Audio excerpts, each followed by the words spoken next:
Offload, baby. All right, welcome to Rugby Talks and US Rugby Solutions, man. So this really isn't USA Rugby. This is about the Lions tour, obviously in my All Blacks kit, because Warren Gatland didn't support the best of the best at flanker in James Haskell, and so I didn't buy anything. However, it's on order. My recap about the Lions, you will see me kid out, because James Haskell was called up well before the tour started, about like 9 days in, before the Aviva Premiership final. So, all right, I'm going to start a little anecdote about this. So performance athletes, or people not going on a vacation. Yes, the Lions tour, they're going to get to see part of New Zealand that most people don't get to see all the time. They get to have an awesome summer for about 6 weeks, but they're playing, rugby, and they have to play at a high level. So let me go into my experience as a performance athlete. I've been a soldier, and in 2009, I went on foreign exchange to the French Army for about 7 months, and immediately I had to start performing. Well, I was lucky enough that I was able to adjust my sleep cycle. The difference between California and Britain, France, is 9 hours. It took me about 2 weeks to fully adjust to that cycle. I was still, for a couple days, I was still waking up on like California time, and it was, while I was waking up, I'd go into bed on like California time, so I only had like 3 hours of sleep. It's crazy. So, like, just to get your brain and your whole body adjusted to jet lag, but it really isn't jet lag at that point, because 3 hours is like jet lag. 9 hours is not jet lag. That's like a dramatic shift in your circadian rhythm. It's still jet lag, right? But it's you're more akin to developing further on circadian rhythm disorders because you do that. So the guys in Super Rugby, because they're crossing like 1 million time zones each year, holy hell, they're taking like legitimate years off their lifespan because they have to fly over that many, time zones. Whereas in the NFL, the time zone difference is 3 hours. Like that's not really hazardous to your health. To an extent, you can fly just 2 days early and you're ready to go, like the next day. So, then I had to do that again. We flew down to French Guiana. The battalion went to jungle warfare about middle of the way through that exchange, and that is French Guiana. I think that's they're on a 7-hour time shift.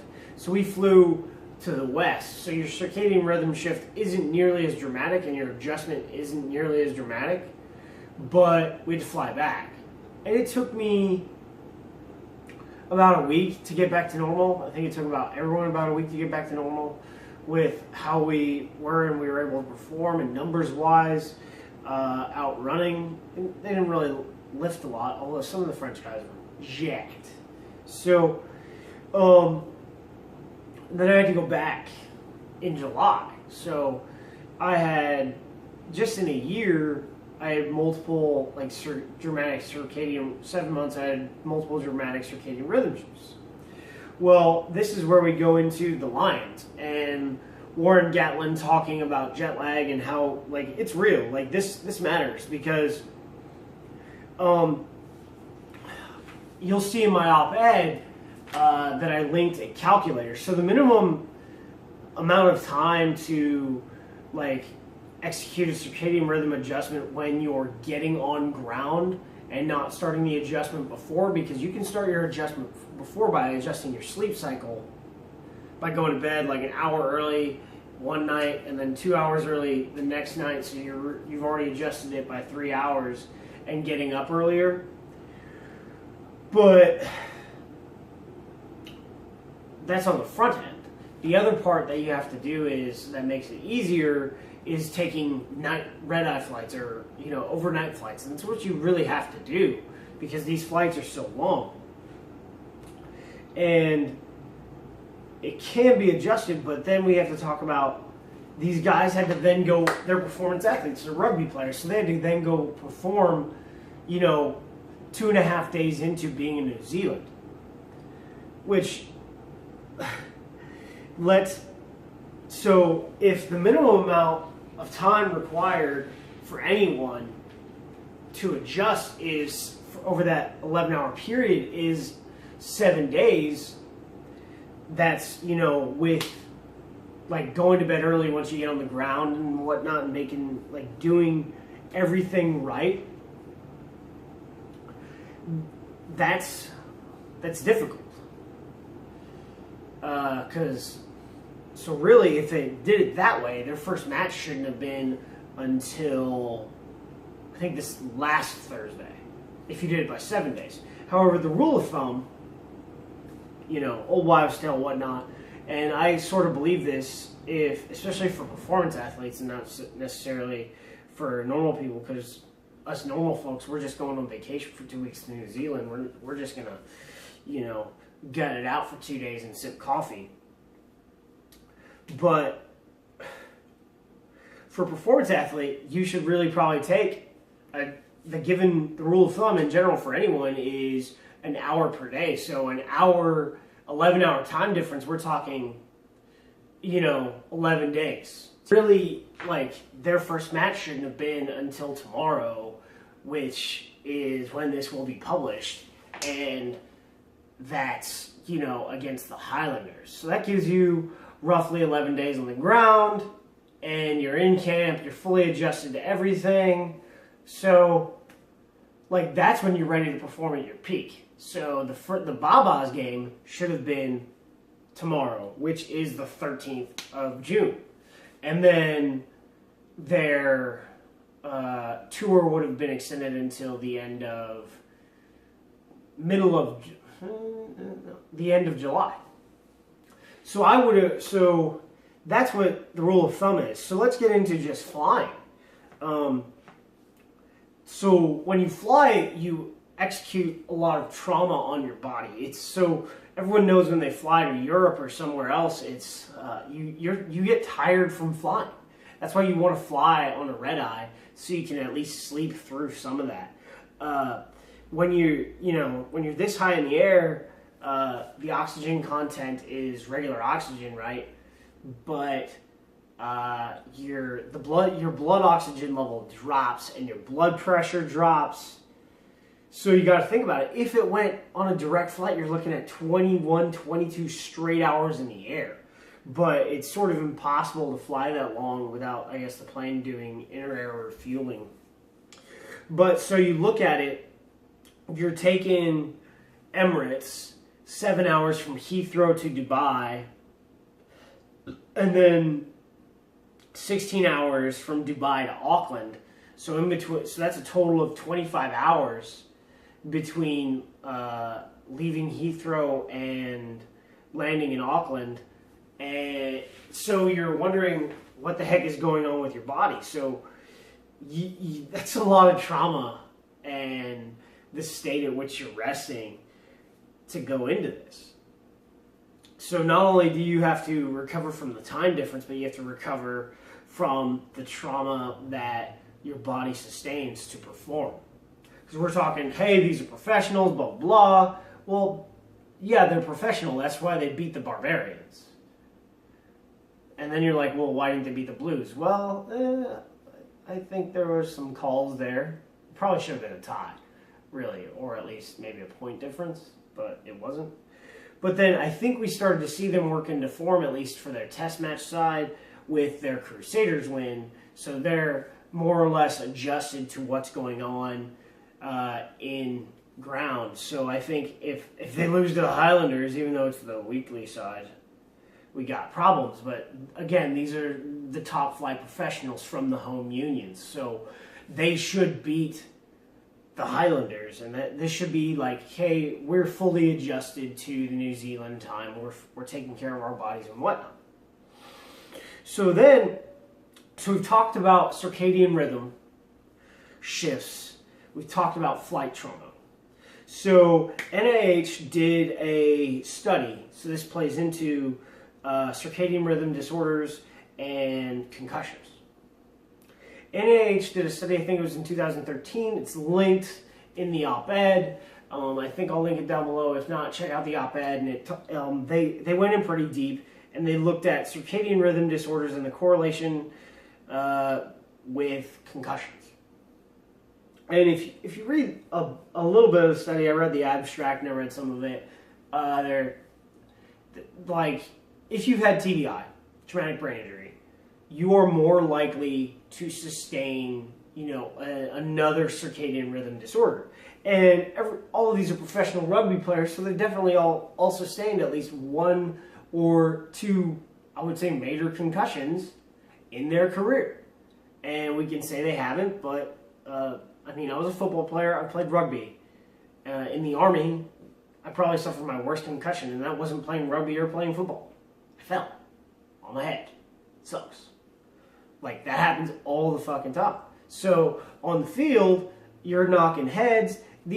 I would bet that the minimum amount of concussions that a guy in the Lions has had is 3 medium level concussions, which is actually pretty intense. But your brain heals itself. So that's why people don't start seeing, like, you can't really see CTE until, the brain's dead. Like, you're dead. Because your brain and the human body is built to repair itself. So we're talking circadian rhythm shift, we're talking flight trauma, we're talking TBI linked to circadian rhythm disorders.